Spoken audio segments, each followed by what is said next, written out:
Someone dies, and within seconds, everything we thought was them is gone. No thoughts, no voice, no response. But what if I told you, death doesn't actually happen in a moment? According to yogic science, death is a process, and the next 48 hours might decide what happens next. Because in those 48 hours, something critical happens, something most people never even think about. Let's break it down, step by step. We've always been told the same thing. Your heart stops, your brain shuts down, and that's it. Game over. But what if that's just the surface? What if the body stops, but you don't, at least not immediately? In yogic understanding, death is not an instant event.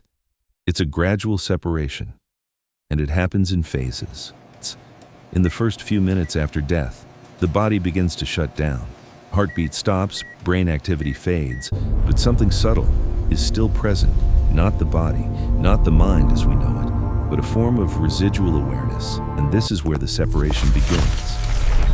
Pattern interrupt. But here's where it gets interesting. Over the next several hours, this separation deepens. The connection between body and consciousness weakens, slowly. It's not like flipping a switch, it's more like drifting away. And during this phase, according to yogic science, consciousness is not fully gone. Curiosity loop, which leads to a bigger question. If it's not fully gone, then what's happening in the meantime? This is where everything changes. The first 48 hours after death are considered crucial, because this is the transition window, a phase where multiple factors begin to influence what happens next, not randomly, but based on your internal state, your past tendencies, and external conditions around the body. Everything starts to align or misalign. In these 48 hours, the direction of what comes next begins to take shape, not necessarily decided fully, but influenced heavily, which means death is not just an ending, it's a transition, a process we barely understand.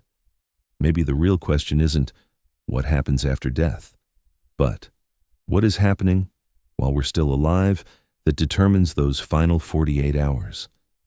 If this made you think differently about life and death, subscribe, because we're going deeper into topics most people avoid.